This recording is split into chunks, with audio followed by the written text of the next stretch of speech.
नमस्कार साथियों, मैं राजवर्धन चौहान एक बार फिर से आप सभी का स्वागत करता हूं आपके अपने YouTube channel study west classes पर। तो कल की क्लास को हम थोड़ा सा आगे करते हैं और कल जो हम बात कर रहे थे वो सिंधु घाटी सभ्यता के या कहें कि इंडस वैली सिविलाइजेशन के बारे में बात कर रहे थे। और कल कुछ बेसिक कॉन्सेप्ट के बारे में हम बात कर चुके थे कि कैसे कैसे सभ्यता का उद्भव हुआ या किस टाइम पीरियड में ये सभ्यता सामने आई।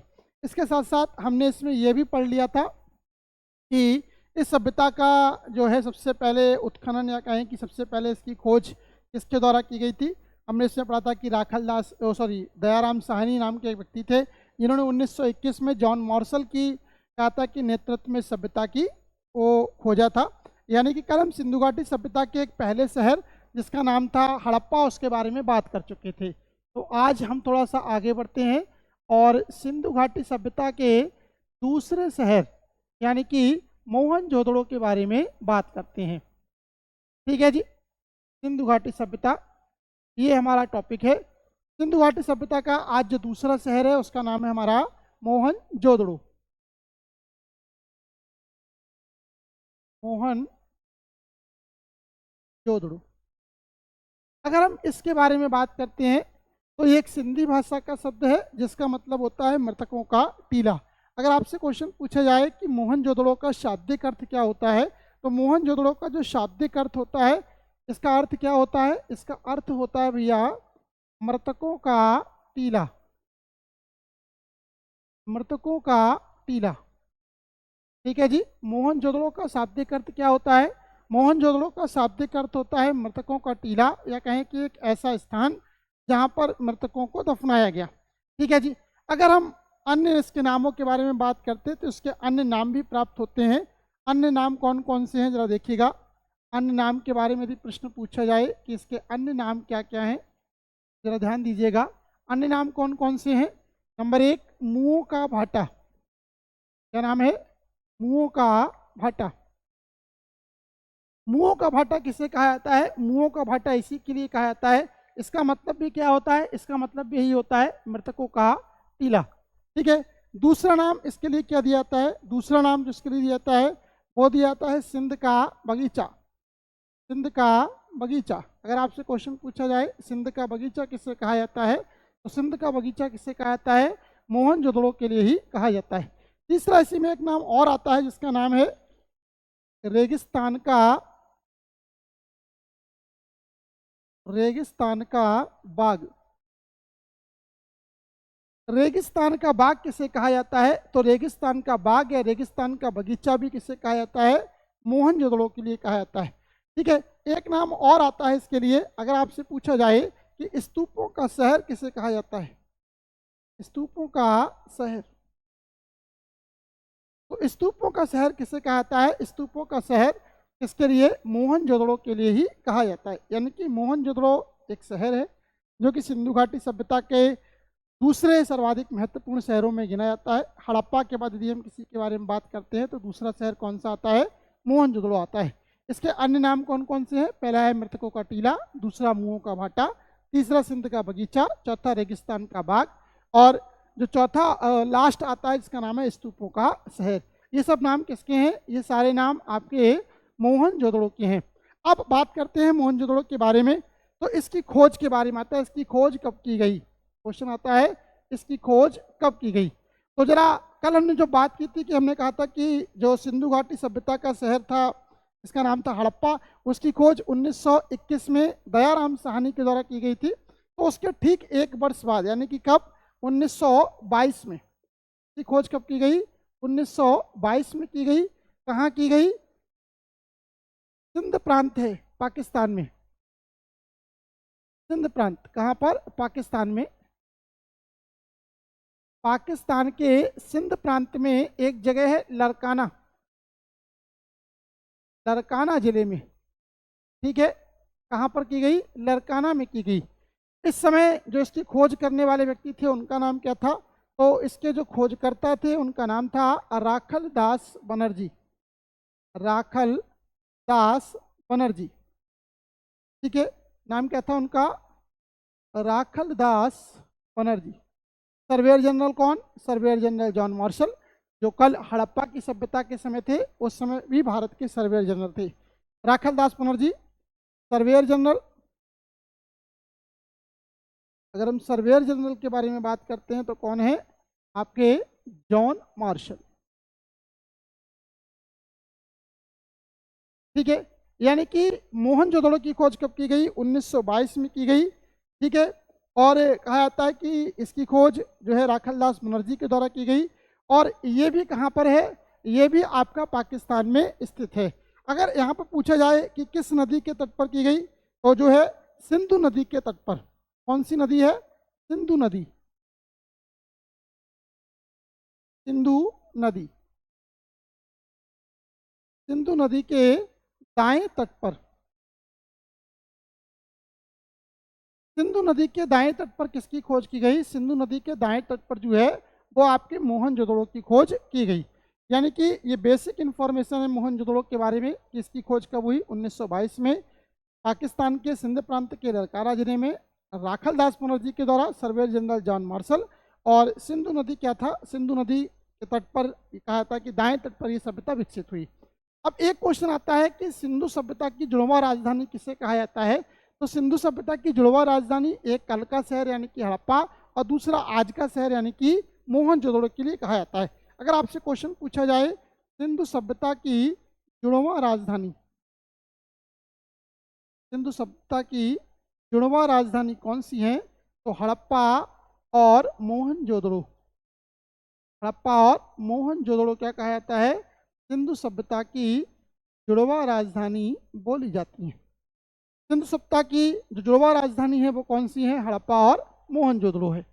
अब हम थोड़ा सा आगे की ओर बढ़ते हैं। जैसे कि हम हड़प्पा के बारे में बातें कर रहे थे कि हड़प्पा दो भागों में बटा हुआ शहर था, या हड़प्पा के बारे में पढ़ा कि यहाँ से आपको अन्नागार का या एक जो है उस वस्त्र ओढ़े हुए मानव की मूर्ति, या कहें कि एक ऐसी मूर्ति जिसके गर्भ से पौधा निकल रहा है, एक कहा जाता है कि मुद्रा पर जो है गरुड़ या बाज का चित्र देखने को मिलता है। वो सारे कहाँ से मिलते हैं, आपके हड़प्पा से मिलते हैं। ऐसी मोहनजोदड़ो से भी कुछ महत्वपूर्ण चीज़ें जो हमारे लिए प्राप्त होती हैं। यहाँ से क्वेश्चन पूछे जाते हैं, कौन कौन सी जो महत्वपूर्ण चीज़ें हैं वो यहाँ पर बात करते हैं। क्वेश्चन पूछा जाता है मोहनजोदड़ो की, या कहें कि सिंधु घाटी सभ्यता की सबसे बड़ी इमारत कौन सी है। क्वेश्चन पूछा जाता है मोहनजोदड़ो की सबसे बड़ी इमारत, मोहनजोदड़ो की सबसे बड़ी इमारत कौन सी है। यहाँ पर अक्सर बच्चे गलती करते हैं, और वहाँ पर एक ऑप्शन होता है स्नानागार, जबकि स्नानागार उसकी दूसरी सबसे बड़ी इमारत है। मोहनजोदड़ो की सबसे बड़ी इमारत के बारे में यदि हम बात करते हैं तो वो क्या है, अन्नागार है। ठीक है, तो सबसे बड़ी इमारत क्या है, एक अन्नागार, अन्नागार। अगर हम दूसरी सबसे बड़ी इमारत के बारे में बात करें, दूसरी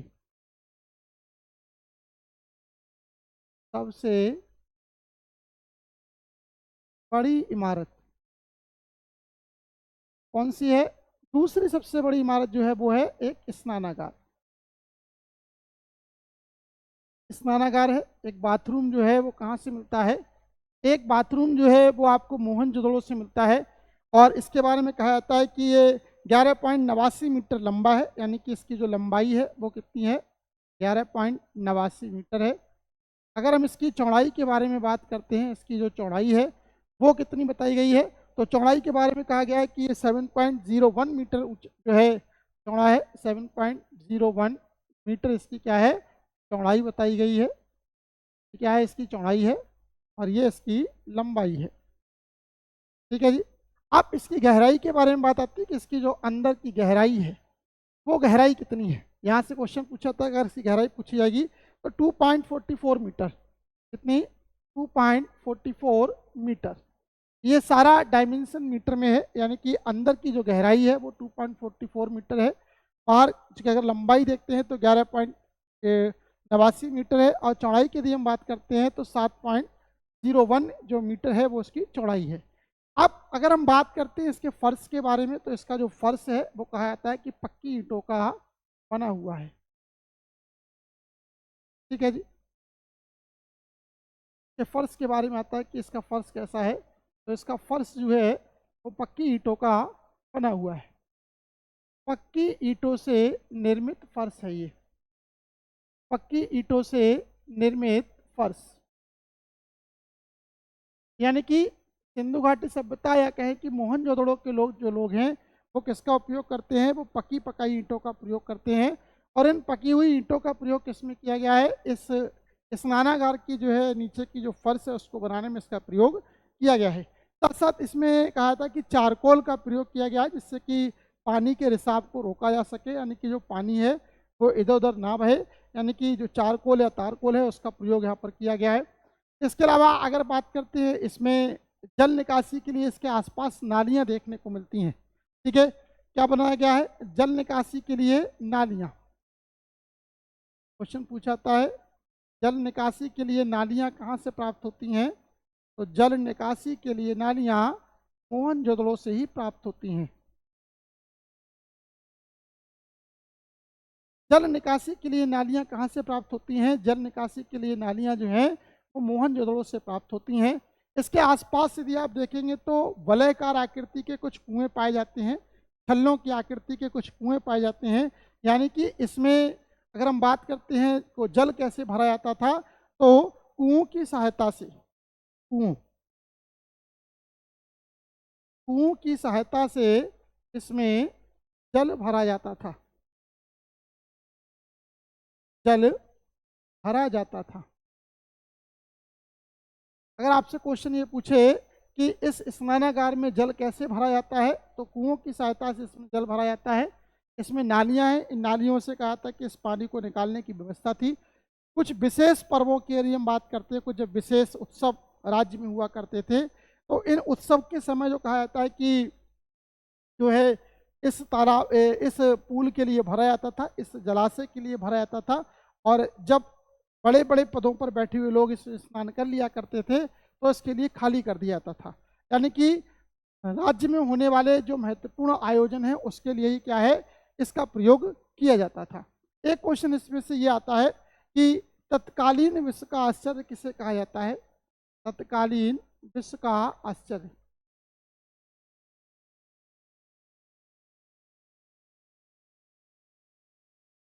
तत्कालीन विश्व का आश्चर्य किसे कहा जाता है, तो तत्कालीन विश्व का आश्चर्य इसी के लिए कहा जाता है, स्नानागार के लिए, स्नानागार के लिए।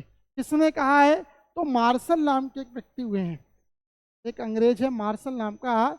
मार्शल के द्वारा इसको क्या कहा गया है, मार्शल के द्वारा जो है मोहनजोदड़ो के लिए तत्कालीन विश्व का जो है वो क्या कहा गया है, एक जो है आश्चर्य कहा गया है।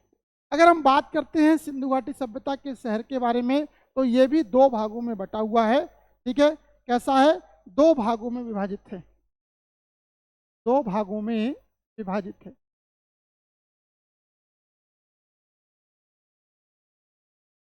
दो भाग कौन कौन से हैं, ठीक वही भाग जो कि हड़प्पा में देखने को मिलते हैं, यानी कि ऊपर का भाग यानी कि पश्चिमी टीला जिसे दुर्ग, नीचे का भाग जिसे हम पूर्वी टीला जिसे हम बोलते हैं नगर। ठीक है, तो एक हिस्सा है हम क्या बोलते हैं, दुर्ग है। दुर्ग क्या बोला गया है, पश्चिमी टीले को बोला गया है, यानी कि नगर का पश्चिमी भाग दुर्ग है, जबकि जो पूर्वी भाग है उसके लिए क्या बोला गया है, नगर या पूर्वी भाग। पूर्वी भाग को क्या बोला गया है, नगर या टीला बोला गया है। ऊपर वाला भाग जो क्या बोला गया है, वो आपका दुर्ग या पश्चिमी भाग बोला जाता है। ठीक है जी, आगे बढ़ते हैं।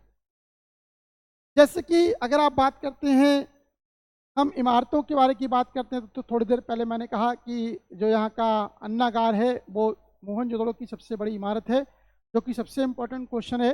दूसरी सबसे बड़ी इमारत के बारे में यदि हम बात करते हैं, तो दूसरी सबसे बड़ी इमारत कौन सी है, वो आपका एक स्नानागार है। ठीक है जी, चलिए आगे बढ़ते हैं। अगर हम बात करते हैं मोहनजोदड़ो के मकानों के बारे में, जो इसके भवन हैं, भवन कैसे बने हुए हैं, ये भवन पक्की ईंटों से निर्मित हैं, पक्की ईंटों से निर्मित हैं। मोहनजोदड़ो के भवन कैसे हैं, मोहनजोदड़ो के जो भवन हैं वो पक्की ईंटों से बनाए गए हैं, यानी कि इनमें पकी हुई ईंटों का प्रयोग किया गया है। ठीक है, अगर इन मकानों के बारे में हम बात करते हैं तो कहा था कि जो उनकी सीढ़ियाँ, इन पे छत पे जाने वाली जो सीढ़ियाँ हैं वो पकी हुई ईंटों की प्राप्त होती हैं। कि छत तो प्राप्त नहीं है, लेकिन उसके आसपास की जो चारों ओर की दीवारें हैं, जो सीढ़ियाँ हैं, उन पर आपको पकी हुई ईंटों के साक्ष्य प्राप्त होते हैं। यानी कि इस बात का जो अनुमान है कि मोहनजोदड़ो के भवन पक्की ईंटों से बने हुए थे, बिल्कुल सही है। अगर यहीं से एक पूछा जाता है सुमेरियन प्रकार की, सुमेरियन, सुमेरिया की सभ्यता थी, तो यहीं पर क्वेश्चन आता है सुमेरियन प्रकार की नाव चित्रित मुद्रा, नाव चित्रित मुद्रा, सुमेरियन प्रकार की नाव चित्रित मुद्रा कहाँ से प्राप्त होती है? तो सुमेरियन प्रकार की नाव चित्रित जो मुद्रा है वो आपको कहाँ से प्राप्त होती है? वो मोहनजोदड़ो से ही प्राप्त होती है। ठीक है जी। यहीं से आपको क्या मिलता है? यहीं से आपको कांसे की एक नर्तकी की मूर्ति, कांसे की एक नर्तकी की मूर्ति, बहुत इंपॉर्टेंट है, कई बार पूछा गया है। कांसे की एक नर्तकी की मूर्ति, यानी कि एक ऐसी मूर्ति मिली है जो कांसे की बनी हुई है, नृत्य करती हुई मुद्रा में है, और इसी के लिए क्या बोला गया है? इसी के लिए डांसिंग गर्ल बोला गया है। क्या बोला गया है? Dancing girl.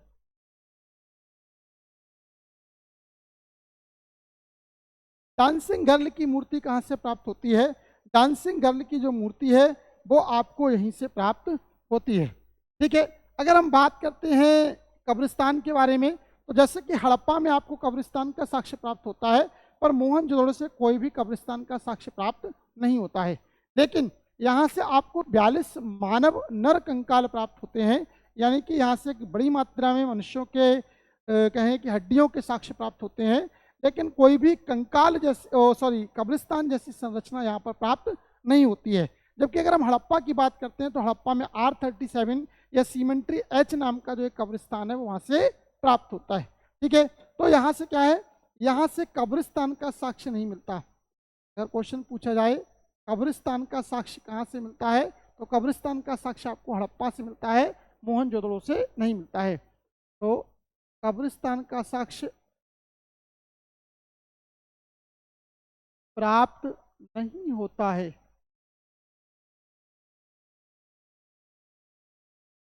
कब्रिस्तान का साक्ष्य प्राप्त नहीं होता है, लेकिन 42 मानव कंकाल प्राप्त होते हैं।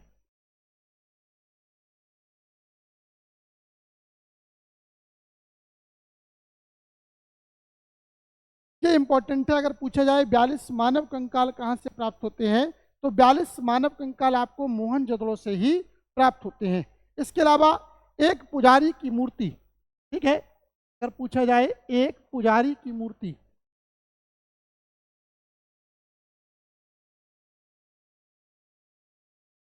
एक पुजारी की मूर्ति का साक्ष्य कहाँ से मिलता है, तो एक पुजारी की मूर्ति का साक्ष्य जो है वो आपको मोहनजोदड़ो से ही प्राप्त होता है। इसके साथ साथ और क्या क्या मिलता है यहाँ पर देखिएगा।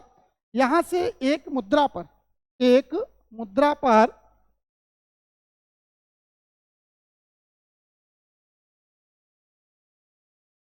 एक मुद्रा पर अंकित, एक मुद्रा पर अंकित पशुपतिनाथ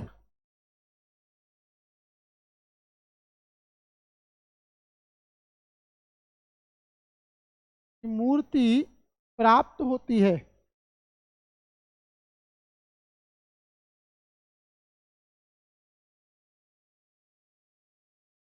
एक मुद्रा पर प्राप्त पशुपतिनाथ की मूर्ति कहाँ से प्राप्त होती है?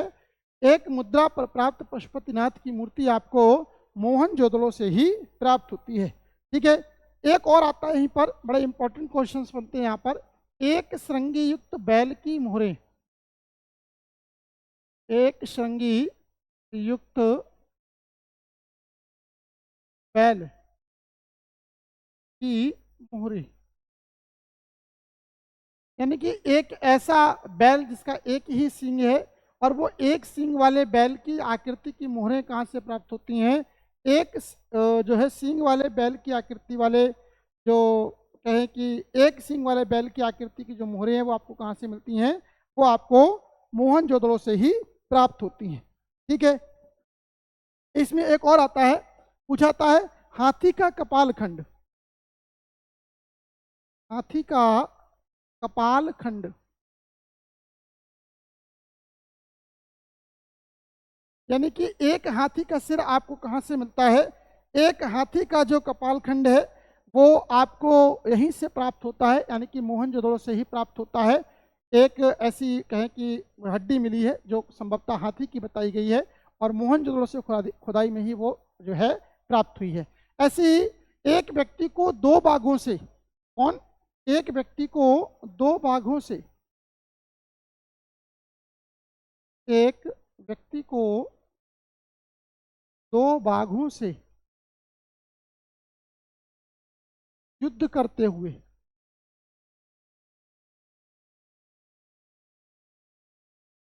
एक व्यक्ति को दो भागों से युद्ध करते हुए कहाँ पर दिखाया गया है? तो एक व्यक्ति को दो भागों से युद्ध करते हुए आपका यही यानी कि मोहनजोदड़ो में ही दिखाया गया है। ठीक है। एक तांबे की हेयर पिन भी यहाँ से प्राप्त होती है। तांबे की एक हेयर पिन,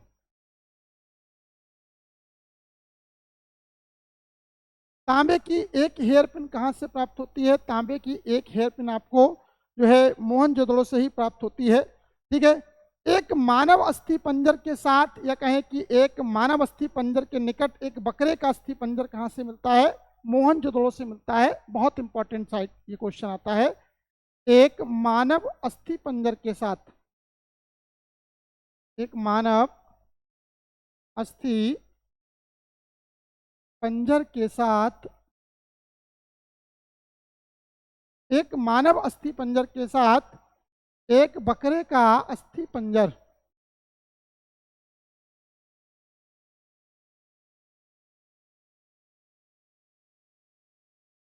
यानी कि एक बकरे की हड्डियों का ढांचा, एक कहें कि बकरे का ढांचा भी कहाँ से मिलता है?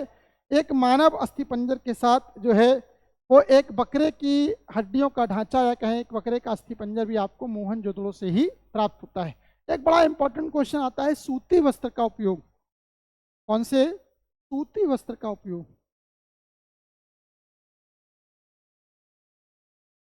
सूती वस्त्र के उपयोग का साक्ष्य,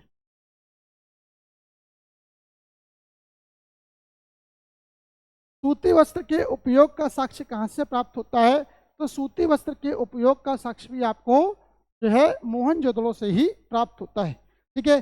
सीपी की बनी हुई एक पटरी, कुएं का एक आवास, पक्की ईंटों के बने हुए भवन, बहुत सारी ऐसी चीज़ें हैं जो कि आपको मोहनजोदड़ो से ही प्राप्त होती हैं। जब 1922 में राखलदास बनर्जी के द्वारा इसकी खोज की गई, तब से लेकर लगातार जो है मोहनजोदड़ो में कुछ ना कुछ नया उत्खनन कार्य होता रहता है और कुछ नई नई चीज़ें वहाँ पर प्राप्त होती रहती हैं। लेकिन इन सब का संबंध जो पुरानी चीज़ें प्राप्त हुई हैं लगभग लगभग उन्हीं के साथ स्थापित किया जाता है, तादम उनके साथ सटीक बैठता है। तो मोहनजोदड़ो में जो महत्वपूर्ण चीज़ें हैं वो इतनी हैं। एक सबसे इम्पोर्टेंट, भाग की सबसे बड़ी इमारत जो कि एक अन्नागार, दूसरी सबसे बड़ी इमारत जो कि है उसका एक विशाल स्नानागार। इसके अलावा सूती वस्त्र का साक्ष्य कहाँ से मिलता है? यहीं से मिलता है। मानव अस्थि पंजर के साथ एक बकरे का अस्थि पंजर कहाँ से मिलता है? मोहनजोदड़ो से ही प्राप्त होता है। इतने से ही आपके क्वेश्चन बनते हैं। चीज़ें तो बहुत सारी हैं, लेकिन अगर हम वनडे की परीक्षाओं की बात करते हैं, चाहे पुलिस की हो, चाहे आपका जीडी की हो, या आप यूपी ट्रिपल एससी के बारे में बात कर रहे हैं उनकी हो, तो वहाँ पर आपको क्वेश्चन जो है इन्हीं से मिल जाएगा। चलिए हम अगले शहर की ओर बढ़ते हैं, और अगला शहर जो है वो कहाँ पर आता है? वो आता है आपका चनहुदड़ो। ठीक है। अगला शहर कौन सा है? चनहुदड़ो।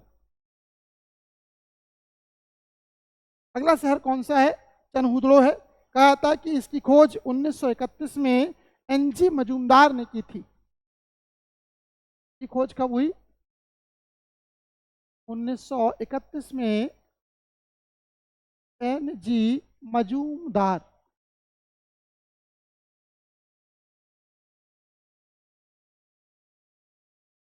इसकी खोज कब हुई? 1931 में हुई। एनजी मजूमदार के द्वारा जो है इसकी खोज कराई गई। और अगर हम बात करते हैं तो जो झूकर झांकर एक संस्कृति है, उस झूकर झांकर संस्कृति के साक्ष्य कहाँ से प्राप्त होते हैं? तो झूकर झांकर संस्कृति के साक्ष्य भी आपको यहीं से प्राप्त होते हैं।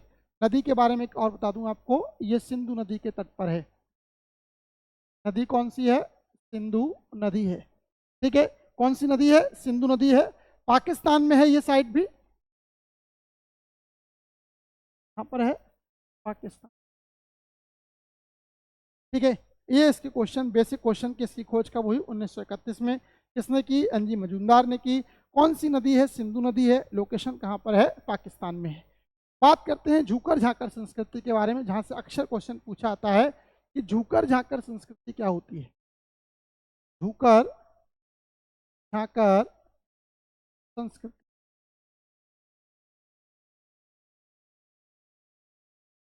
झूकर झाकर संस्कृति का मतलब है प्री एंड पोस्ट सिविलाइजेशन, यानी कि हड़प्पा से पहले की सभ्यता, या कहें कि सिंधु घाटी जो सभ्यता थी उससे पहले की सभ्यता, और यदि हम बात कहें कि सिंधु घाटी सभ्यता के बाद की जो सभ्यता है वो कहाँ से मिलती है, वो यहीं से प्राप्त होती है, यानी कि चनहूदड़ों से ही आपको सभ्यता के साक्ष्य प्राप्त होते हैं। ठीक है, यानी कि यहाँ पर आप देखेंगे सिंधु घाटी सभ्यता के तीनों स्तर, यानी कि प्राक स्तर, दूसरा आपका जो आता है वो विकसित स्तर, और लास्ट जो आता है वो आपका उत्तर स्तर, यानी कि उत्तर अवस्था। वो तीनों कहाँ से प्राप्त होती हैं? वो आपकी यहीं से चनहूदड़ों से ही प्राप्त होती हैं। चनहूदड़ों के बारे में कहा जाता है कि एक प्रमुख औद्योगिक शहर था, यानी कि हम बात करते हैं बिजनेस पर्पज से ये शहर बहुत इंपॉर्टेंट था। क्या क्या चीज़ें वहाँ से मिलती हैं उनके बारे में बात करते हैं। ठीक है, देखिएगा, यहाँ से एक मनका बनाने का कारखाना प्राप्त होता है। मनका, मनका बनाने का कारखाना, मनका बनाने का कारखाना कहाँ से प्राप्त होता है? मनका बनाने का कारखाना आपको यहीं से प्राप्त होता है। ठीक है, यानी मनका, अगर हम बात करें जो माला में पिरोए जाने वाले मोती हैं उनके लिए मनका बोला गया है। तो जो मनका है उनको बनाने का साक्ष्य कहाँ से मिलता है? यहीं से प्राप्त होता है। ठीक है जी, यहीं से क्या मिलता है? यहीं से आपको वक्राकार ईंटों का साक्ष्य मिलता है। कौन सा? वक्राकार ईंटों का साक्ष्य।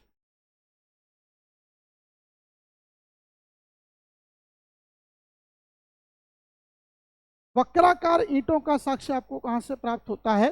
वक्राकार ईंटों का साक्ष्य भी आपको कहाँ से? चनहूदड़ों से ही प्राप्त होता है। ठीक है, इसके अलावा और क्या मिलता है यहाँ से? पाइप नुमा नालियाँ, पाइप नुमा नालियाँ,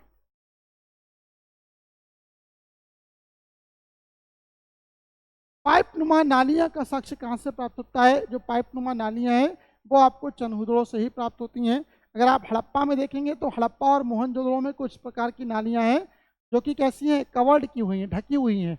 लेकिन अगर हम चनहूदड़ों के बारे में कहते हैं तो चनहूदड़ों की नालियाँ कुछ इस तरीके से, यानी कि पाइप की आकार की हैं, और ये पाइप कई कई अलग अलग जगहों पर क्या है? मेन होल के द्वारा खुले हुए हैं, यानी कि ये पूर्णतः एक तरीके से कहें कि अंडरग्राउंड है, या कहें कि ये जो है एकदम ढकी हुई नालियाँ हैं। जगह जगह पर कूड़े को निकालने के लिए, या कहें कि कूड़े की निकासी के लिए, सफाई करने के लिए इनमें मेन होल्स बनाए गए हैं, ठीक वैसे ही जैसे कि आज के समय में बनाई जाती हैं। तो चनहूदड़ों के बारे में कहता है कि ये भी एक विकसित शहर था जो कि पाकिस्तान में सिंधु नदी के तट पर विकसित हुआ था। ठीक है, अगर हम बात करते हैं महिला साधनों में, महिला प्रसाधन के साधनों में, जैसे कि लिपस्टिक हो गया, लिपस्टिक, लिपस्टिक, काजल। ठीक है जी, लिपस्टिक हो गया, काजल हो गया, इसके साथ साथ आपका जो स्याही है, दवात है, पाउडर है, ये सारी चीज़ें हो गई। स्याही, दवात, पाउडर का साक्ष्य कहाँ से प्राप्त होता है? लिपस्टिक, काजल, स्याही, दवात, पाउडर का साक्ष्य आपको कहाँ से मिलता है? लिपस्टिक, काजल, पाउडर, स्याही, दवात आदि का साक्ष्य आपको चनहूदड़ों से ही प्राप्त होता है। ठीक है जी, अगर हम बात करते हैं, एक ईंट मिली है जिस पर एक जो है बिल्ली का पीछा करते हुए कुत्ते का पदचिन्ह जो मिलता है वो कहाँ से मिलता है? यहीं से मिलता है। पूछा जाता है, बहुत इंपॉर्टेंट है ये। एक ईंट पर, एक ईंट पर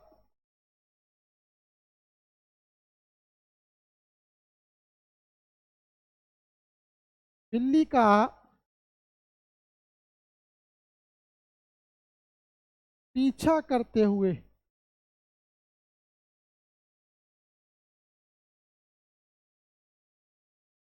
एक ईंट पर बिल्ली का पीछा करते हुए कुत्ते का पगचिन्ह,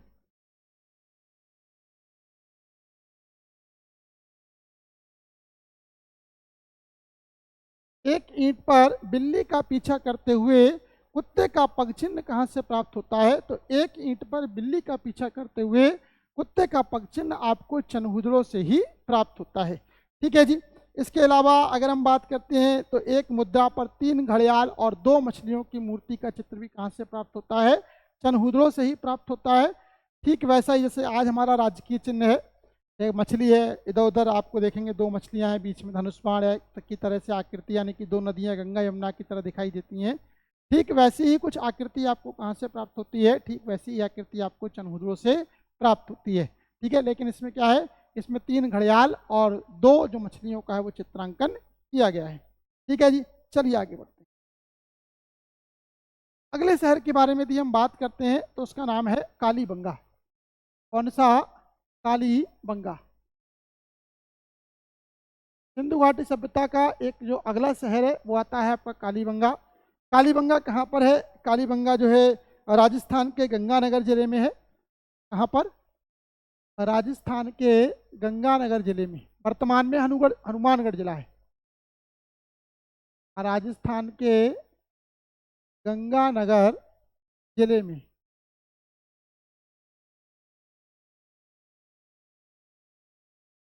वर्तमान में क्या है? हनुमानगढ़ जिला।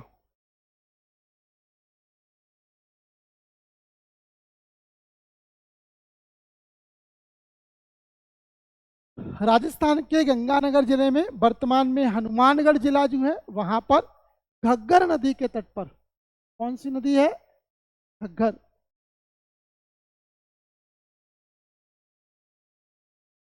कौन सी नदी है? घग्गर नदी के तट पर कहा जाता है कि 1953 में A.N. घोष ने 1953 में A.N. घोष A.N. घोष ने किसकी खोज की थी? A.N. घोष ने जो है आपकी कालीबंगा की खोज की थी। अगर क्वेश्चन पूछा था कालीबंगा का शाब्दिक अर्थ क्या होता है, तो कालीबंगा का शाब्दिक अर्थ होता है काले रंग की चूड़ियां।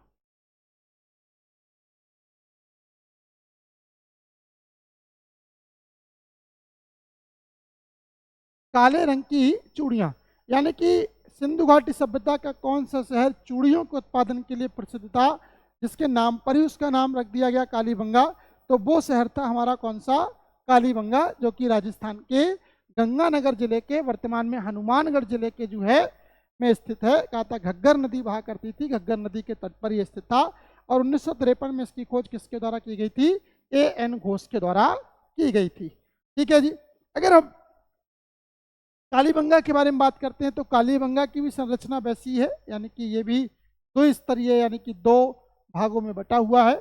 ऊपर वाला भाग जिसका नाम है दुर्ग, जो कि पश्चिमी टीला है, जबकि पूर्वी टीला इसको हम क्या बोलते हैं? इसके लिए हम नगर बोलते हैं।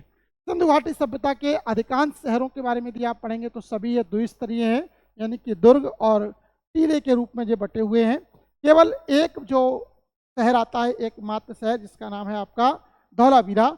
वो कैसा है? वो त्रिस्तरीय है, यानी कि बीच में उसमें एक पार्ट देखने को और मिलता है। बाकी सभी जगहों पर आपको क्या मिलेगा?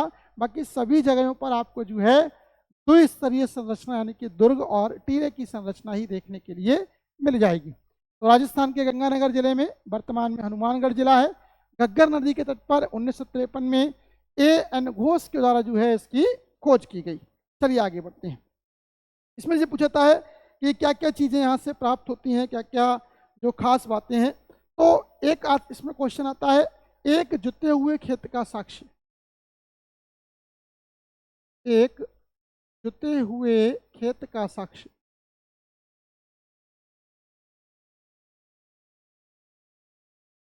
एक जुते हुए खेत का साक्ष्य कहाँ से प्राप्त होता है? एक जुते हुए खेत का साक्ष्य जो है वो यहीं से प्राप्त होता है। इसी में क्वेश्चन पूछा जाता है जालीदार जुताई। ठीक है, जालीदार जुताई। जालीदार जुताई का मतलब क्या होता है?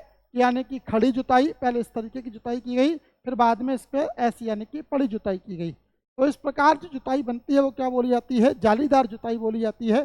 तो ये जालीदार जुताई जो है उसका साक्ष्य कहाँ से मिलता है? तो जालीदार जुताई का साक्ष्य भी आपको कहाँ से मिलता है? कालीबंगा से ही प्राप्त होता है। ठीक है। एक साथ दो फसलें उगाए जाने का साक्ष्य,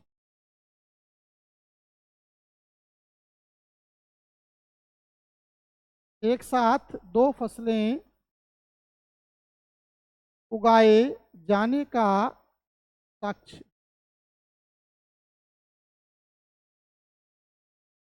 एक साथ दो फसलों को उगाए जाने का साक्ष्य कहाँ से मिलता है? एक साथ दो फसलों को उगाए जाने का साक्ष्य भी आपको कालीबंगा से ही प्राप्त होता है। ठीक है। अगर हम बात करते हैं तो चने और सरसों की जो एक साथ इनको उगाने का साक्ष्य कहाँ पर है? दो फसलें कौन कौन सी हैं? वो चना और सरसों हैं। चना और सरसों को एक साथ उगाया गया है। यहाँ पर चने से कुछ दूरियों पर जो है सरसों की पंक्तियां या कहें कि सरसों की क्यारियां देखने के मिलती हैं, जिसमें जो है फसलों के लिए फसलों का उत्पादन किया गया है। तो ठीक है, कालीबंगा के बारे में बात करें तो क्या है, यहाँ से आपको एक साथ दो फसलों को उगाए जाने का साक्ष्य प्राप्त होता है। एक सबसे इम्पॉर्टेंट बात कालीबंगा के संदर्भ में आती है, वो आती है एक लकड़ी की बनी हुई नाली। एक लकड़ी की बनी हुई नाली, एक लकड़ी की बनी हुई नाली, एक लकड़ी की बनी हुई नाली का साक्ष्य कहाँ से प्राप्त होता है? एक लकड़ी की बनी हुई नाली का साक्ष्य आपको कालीबंगा से ही प्राप्त होता है। पूरी संदर्भ सभ्यता में, पूरे होल सिविलाइजेशन में यदि आप देखेंगे सिंधु घाटी सभ्यता में, एकमात्र शहर कौन सा? कालीबंगा ही ऐसा है जहाँ से आपको क्या प्राप्त होता है? जहाँ से आपको एक जो है जुती हुई या कहें कि लकड़ी की बनी हुई नाली का साक्ष्य प्राप्त होता है। ठीक है। इसके अलावा शवों के अंतिम संस्कार की तीनों विधियाँ, शवों के अंतिम संस्कार की तीनों विधियां, शवों के अंतिम संस्कार की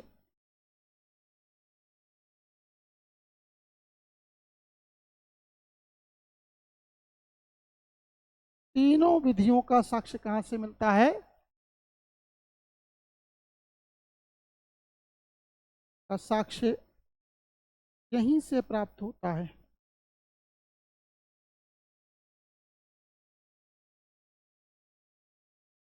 ठीक है जी। एक साथ मतलब पूर्णता समाधान, आंशिक समाधान और कहें कि जो है एक तरीके से अंत्येष्टि प्रक्रिया है। इन तीनों प्रकारों के साक्ष्य, शवों को दफनाने की, शवों को जलाने की और आंशिक जो है दफन करने की प्रक्रिया का जो प्रमाण है वो कहाँ से मिलता है? वो यहीं से प्राप्त होता है। तो आज के लिए केवल हम कालीबंगा तक ही सीमित रखेंगे। अभी आगे के और भी शहर हैं, जैसे कि धौलावीरा है, लोथल है, इनके बारे में भी हम बात करेंगे। वो बात करेंगे हम अपनी कल की वीडियो में। आज के लिए फिलहाल इतना ही। धन्यवाद।